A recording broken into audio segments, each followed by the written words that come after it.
मध्य प्रदेश के अंदर इंदौर पड़ता है। इंदौर के अंदर एक छोटा सा गांव पड़ता है। उस गांव के अंदर धीरज नाम का एक शख्स रहा करता है। काफ़ी ज़मीन जायदाद है, काफ़ी खेती बाड़ी है और खेती बाड़ी इतनी करता है कि उसके घर में किसी भी चीज़ की कोई कमी नहीं है और अमीर आदमी है एक तरह से। उसके घर उसकी पत्नी है और उसकी बड़ी बेटी कोमल, जो 12वीं का एग्ज़ाम अभी अभी उसने दिया है। छोटा बेटा जो कि 10वीं क्लास में पढ़ा करता है, जिसका नाम है किशन। अब यह भरा पूरा परिवार है, कोई दिक्कत नहीं है इस परिवार के अंदर। लेकिन अब बेटी जब 12वीं क्लास के एग्ज़ाम देती है तो वह बढ़िया नंबरों से पास हो जाती है। उसके बाद बेटी कहती है कि पापा मैं कॉलेज में पढ़ना चाहती हूँ, आगे भी पढ़ाई पूरी करना चाहती हूँ। पिता कहता है कि बेटी, कोई भी बेटी गांव की बाहर पढ़ने नहीं जाती है। एक दो लड़कियां हैं जो बाहर पढ़ने जाती हैं, उनके बारे में भी लोग न जाने कैसी कैसी बातें करते हैं। तू रहने दो, तू मत जा वहाँ पर। लेकिन बेटी कहती नहीं बाबा, मुझे पढ़ा दो, मेरा पढ़ने का बहुत मन है। तो उसके बाद जो माँ बाप होते हैं यही कहते हैं, बेटी तू जा तो रही है लेकिन अपने पिता की इज्जत का ख्याल रखना। उसके बाद कॉलेज में एडमिशन करवा दिया जाता है। सुबह 8 बजे ये बेटी घर से निकल जाया करती और 3 बजे वापस कॉलेज में पढ़ करके घर पर आ जाया करती। अब क्या होता है दोस्तों, एक दिन पिता चिंता में बैठा हुआ था। चिंता में इसलिए बैठा हुआ था, गाँव की एक लड़की के साथ कुछ लड़कों ने उल्टा सीधा कर दिया था। बेटी आती है, बेटी कहती है बाबा ऐसे क्यों बैठे हो? तो धीरज कहता है बेटी, हमारे गांव की एक लड़की के साथ कॉलेज में गलत हो गया है। इतने में ही बेटी कोमल कहती है बाबा वो लड़की गलत थी, उसके अवैध रिश्ते थे उन लड़कों के साथ और इसलिए उसके साथ ये गलत ही हुआ है, इसीलिए घटना हुई है। अब जो बेटी होती है वह कहती है बाबा चिंता मत करो, मैं ऐसा कुछ नहीं करूँगी क्योंकि मैं ऐसी वैसी लड़की नहीं हूँ, मैं बिल्कुल एकदम से साफ सुथरा रहूँगी और ऐसी नौबत नहीं आएगी कि आपका सर नीचे झुक जाए। तो बेटी को फ़क्र होता, अपने जो पिता होता है उसको अपनी बेटी के ऊपर फ़क्र होता है और उसके बाद कहता है ठीक है तो बेटी पढ़ती रहे, कोई दिक्कत नहीं है। और अब यहाँ पर क्या होता है दोस्तों, काफ़ी दिन गुजर जाते हैं, फर्स्ट ईयर निकल जाती है, लड़की की सेकेंड ईयर क्लास चल रही थी। एक दिन की बात होती है, गांव से जैसे ही वह बस में बैठकर कॉलेज जाया करती है तो अब बस कई गांव से होकर गुजरती है।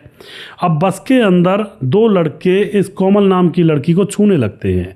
इसके पीछे हाथ लगा देते हैं, कमर में लगा देते हैं, चेस्ट पे हाथ लगा देते हैं। इस तरह से खड़े खड़े इसको छू रहे थे। बस के अंदर भीड़ बहुत ज़्यादा थी। कोमल बहुत ज़्यादा परेशान हो जाती है और फिर तमाचा मार देती है उन लड़कों में से एक लड़के को और वह लड़के अब उल्टा कोमल की कहते हैं एक तरह से कोमल को घेर लेते हैं और उसके कपड़ों को फाड़ने लगते हैं, बदला लेने लगते हैं। लेकिन तभी उस बस के अंदर एक प्रीतम नाम का लड़का बैठा हुआ था और वह अपने जेब से चाकू निकालता है और उन लड़कों को एकदम से डरा देता है और माफ़ी मांगने पर मजबूर कर देता है। वह लड़के उस लड़की से माफ़ी मांगने लगते हैं और चाकू की नोक पर, और उसके बाद यह जो प्रीतम नाम का लड़का होता है अपनी सीट पर इस कोमल को बिठा देता है। अब कोमल के मन में तो इस प्रीतम के नाम के जो लड़का था इसके प्रति बहुत रिस्पेक्ट, आदर भाव बन गया था। और उसके बाद दोस्तों अब क्या होता है, दोनों एक साथ उतरते हैं। लड़की पूछती तुम कौन सी कॉलेज में पढ़ते हो, तो उसकी दूसरी कॉलेज थी और लड़की दूसरी कॉलेज में पढ़ती थी। दोनों एक दूसरे का फ़ोन नंबर ले लेते हैं, फ़ोन पर बातें होने लगती हैं। बातों बातों में दोनों को प्यार हो जाता है। दोनों एक दूसरे को अपना एड्रेस भी बता देते हैं कि मैं वहाँ की हूँ, वो वहाँ का है।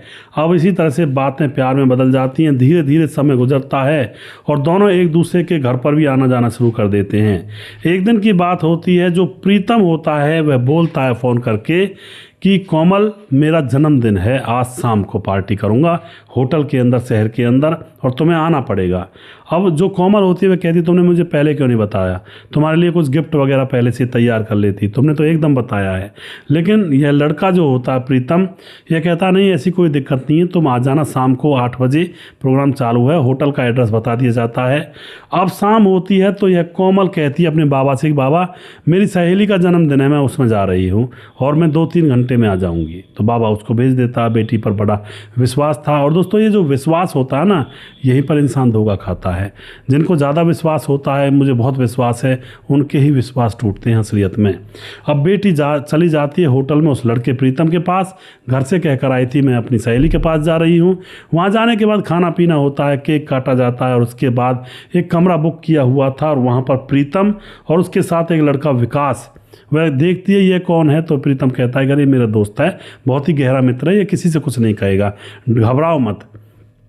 उसके बाद जब केक कट जाता है, सेलिब्रेशन हो जाता है, तो बियर की बोतल लेकर आता है प्रीतम, और 4-5 बियर की बोतलें थी, और उसके बाद वो पीने लगते हैं। और ये लड़की जो होती है कोमल, ये वहाँ पर बैठी हुई देख रही थी। तभी प्रीतम कहता है कि अरे तुम भी पियो ना।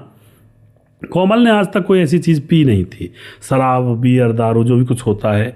मना करती है, नहीं मैं पीती नहीं हूँ। लेकिन वह लड़का कहता है बस इतना ही प्यार करती हो मुझसे, पियो तो सही, एक पी लो बस, एक बोतल।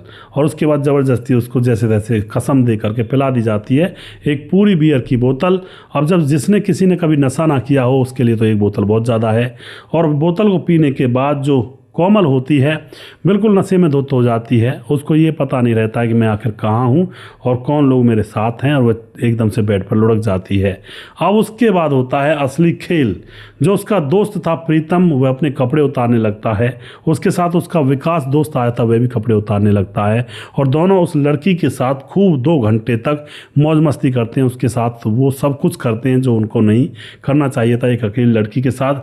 11 बजे रात को उस लड़की को होश आता है थोड़ा थोड़ा, तो उसके तन बदन पर एक भी कपड़ा नहीं था, और उसके बगल में दोनों लड़के बिना कपड़ों के लेटे हुए थे। तो लड़की 1 मिनट में समझ जाती है, प्रीतम से कहती है तुमने ये क्या कर दिया। लेकिन प्रीतम उसके सामने हाथ जोड़ने लगता है, कहता है कि कोमल हमने किया, थोड़ा एंजॉयमेंट के लिए किया है। और लड़की कहती है अगर कुछ हो गया तो वह कहता है अगर बच्चा हो गया, फिर कोई और बात हो गई तो मैं तुमसे शादी कर लूँगा, ये तुमसे वादा करता हूँ। अब तो कोमल चुप हो जाती है, वही शादी करने का वादा कर रहा है, इसने अपने एंजॉयमेंट के लिए किया है। तो वह चुप लगा जाती है, क्योंकि किसी को बताती तो पूरा बवाल मचता। पिता भी ये कहता तू झूठ बोल कर गई थी। तो अब वह चुप ही रहने में अपना ज्ञान समझती है। अब क्या होता है दोस्तों, उस दिन के बाद जो प्रीतम होता है ना तो कोमल से मिलता है, ना उसके फ़ोन को उठाता है, ना ही उसके पास फ़ोन करता है। कोमल बड़ी परेशान, हैरान, 1 महीना गुजरा, 2 महीना गुजरा, 2-2.5 महीना गुजरने के बाद कोमल जैसी कॉलेज में थी तो उसको उल्टियाँ लगती हैं और चक्कर आ जाते हैं। और उसके बाद बहुत सारी जो सहेलियाँ उसकी होती हैं, कुछ तो हंस रही थी कि कर दिया दिखा है कांड। जो उल्टियाँ कर रही थी ना, बहुत सारी लड़कियाँ होती हैं कॉलेज के अंदर जिनके अफेयर होते हैं, उल्टियाँ होती हैं, मानो जैसे गर्भवती हो गई हों। तो उसकी सहेलियाँ उसको उठा कर ले जाती हैं। पूरा यकीन था उन सहेलियों को कि मामला गड़बड़ कर दिया है इसने किसी लड़के के साथ। जब चेकअप होता है तो डॉक्टर भी बताते हैं कि यह 2.5 महीने की गर्भवती है। अब तो उसके बाद जो लड़कियां होती हैं वह उसको वापस लाती हैं, और उसके बाद लड़की का तो हालत ख़राब हो जाती है, क्योंकि वह तुरंत प्रीतम के पास फ़ोन करती है कि प्रीतम मुझसे शादी कर ले क्योंकि मैं गर्भवती हो चुकी हूँ। लेकिन प्रीतम कहाँ फ़ोन उठाने वाला था, फ़ोन उठाता ही नहीं है। 1 दिन गुजरता है, 2 दिन गुजरता है। अपनी सहेलियों से कोमल ने ये कह दिया था कि मेरे घर पर बता मत देना कि मैं गर्भवती हूँ वरना मामला बिगड़ जाएगा। इसी तरह से 10 दिन गुजर जाते हैं, लेकिन प्रीतम ना तो फ़ोन उठाता है और ना ही उसके पास फ़ोन करता है। अब क्या होता है यहाँ पर दोस्तों, यह हार मान जाती है कोमल और अंदर से टूट जाती है कि अब क्या करूँ, वह तो मुझसे शादी करेगा ही नहीं जब वह मेरा फ़ोन ही नहीं उठा रहा। उसके बाद दोस्तों एक दिन वह आंगन में बैठी हुई उदास थी और रो रही थी, और जैसे वह रो रही थी तो उसके बाद उसका पिता जो होता है वह पूछता है कि क्या हुआ, क्या मामला है। और मैंने सुना तुम्हें चक्कर आ गए थे कॉलेज के अंदर भी, तुम्हारी माँ बता रही थी। लेकिन माँ को इसने वो आगे की बात नहीं बताई थी। अब तो यहाँ पर कोमल फूट फूट कर अपने पापा के सामने रोने लगती है और कहती है कि पापा मैं आपकी शर्तों पर खरी नहीं उतर पाई। पापा कहता क्या मतलब है तुम्हारा। वह कहती है कि मैं जैसा आप चाहते थे कि मेरी बेटी सबसे अलग है, मैं सबसे अलग नहीं हो पाई, मेरे साथ धोखा हुआ है। पापा कहता क्या धोखा हुआ है। वह बताती है कि पापा सबसे पहले मुझे माफ़ कर देना, मैंने तुमसे झूठ बोला था।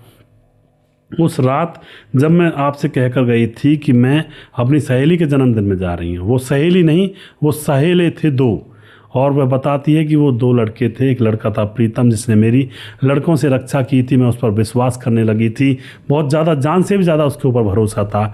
इसीलिए रात को 8 बजे उसके जन्मदिन के लिए मैं एक होटल में गई, और वहाँ जाकर केक वेक कटने के बाद उन्होंने मुझे बियर पिला दी, और जब मैं बेहोश हो गई तो मेरे साथ दोनों ने दुष्कर्म कर दिया और कह रहा था कि मैं शादी कर लूँगा तुमसे। लेकिन अब फ़ोन भी नहीं उठा रहा है, मैं जाऊँ तो जाऊँ कहाँ पापा, मुझसे गलती हो गई, मुझे माफ़ कर देना। अब जो पापा होता है दिमाग थोड़ा शांत करता है, सोच विचार करता है और फिर कहता है चलो जो हुआ सो हुआ। लेकिन अब उस लड़के को बुलाओ, उसको बुलाओ यहाँ पर कि मैं तुमसे मिलना चाहती हूँ। अब जो लड़की होती है उसके पास फ़ोन करती है तो उठाता नहीं है। इसी तरह से 4-5 दिन गुजर जाते हैं और 4-5 दिन में अकस्मात उस लड़के का फ़ोन उठ जाता है और फिर प्रीतम से कहती है कोमल कि अरे तुम कहाँ चले गए, मुझे तो तुमसे मिलने का मन कर रहा था। यानी कि नॉर्मल बात कहती है जिससे कि इसको कुछ बहम ना पड़ जाए। कहती है मुझे तुमसे मिलना था और तुम तो मिलते ही नहीं हो, पता नहीं किन कामों में व्यस्त रहते हो। अब एकदम से वह लड़का कहता प्रीतम अरे मिलने के लिए कह रही थी तुम, जबकि उसको लग रहा था कि वह शायद रूठ गई है या फिर वह कुछ मुझे गाली देना चाहती है। अब तो प्रीतम खुश हो जाता है, कहता बताओ कहाँ मिलना है। कोमल कहती है मेरे घर आ जाओ, कोई नहीं आज रात हम यहाँ पर मज़े से रहेंगे। और उसके बाद रात के 10 बजे अपने घर पर इस प्रीतम को बुला लेती है। प्रीतम जैसे घर में आता है तो घर वाले चुपचाप दरवाज़ा अंदर से बंद कर देते हैं और यह लड़का लड़की के कमरे में जाता है कोमल के में। इतने में ही लड़की बाहर निकल आती है और कमरे को बंद कर दिया जाता है और फिर पिता और भाई और ये लड़की इसको घसीटते हुए पेड़ से बांध देते हैं, जो आंगन में पेड़ था नीम का पेड़, और फिर इसके ऊपर पिटाई लगाते हैं। इसके मुंह में कपड़ा ठूस दिया जाता है और अपनी पूरी भड़ास निकाली जाती है। और लड़की का जो भाई तक छोटा भाई जिसका नाम किशन है वह भी खूब पीटता है इसको। और उसके बाद किशन एक चाकू लाता है और अपनी बहन के हाथ में थमा देता है कि काट दो इसका प्राइवेट पार्ट। और बहन भी इतने गुस्से में थी, उसका प्राइवेट पार्ट धड़ से उखाड़ दिया जाता, जड़ से उखाड़ दिया जाता, मतलब चाकू से काट दिया जाता है। उसके बाद दोस्तों पिता जो होता है उस चाकू को लेता है और उसकी गर्दन को ही काट देता है, उसकी हत्या कर दी जाती है।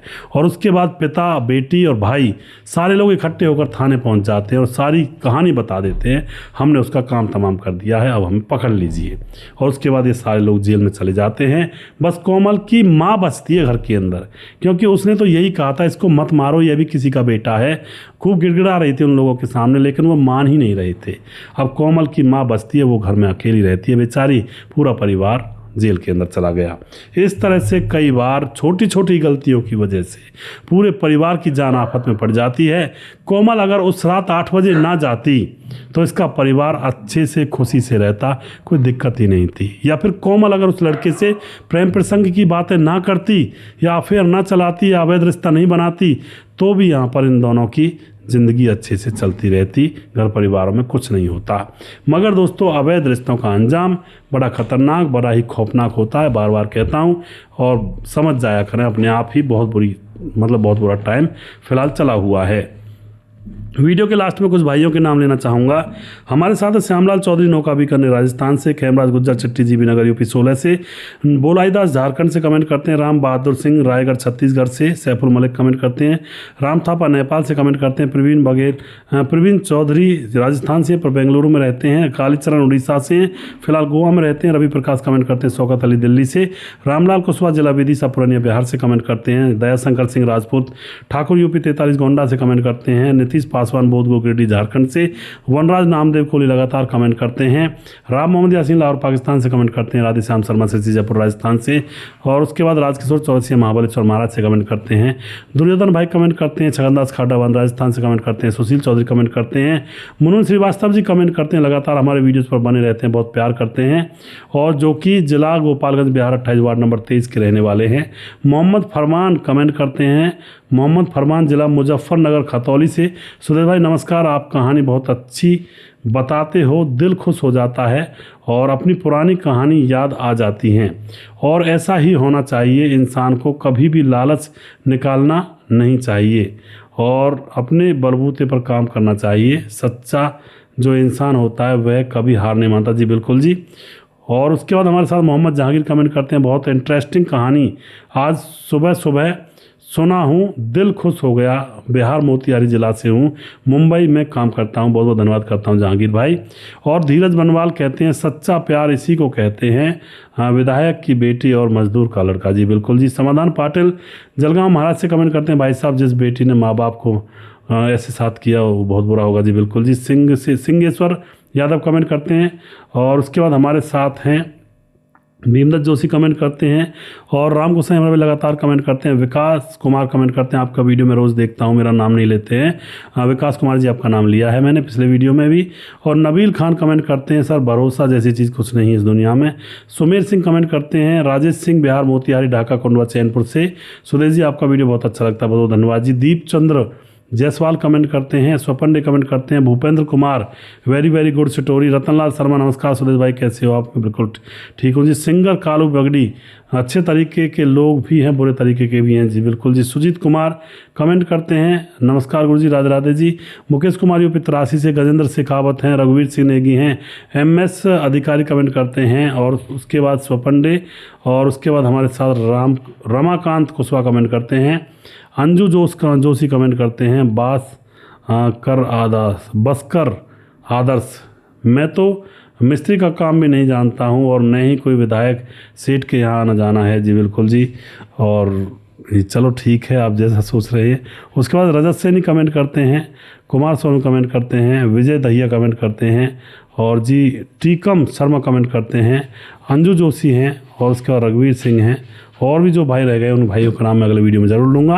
अगला वीडियो जल्दी फिर से लेकर आऊँगा, तब तक आप खुश रहें, सावधान रहें। जय हिंद, जय भारत।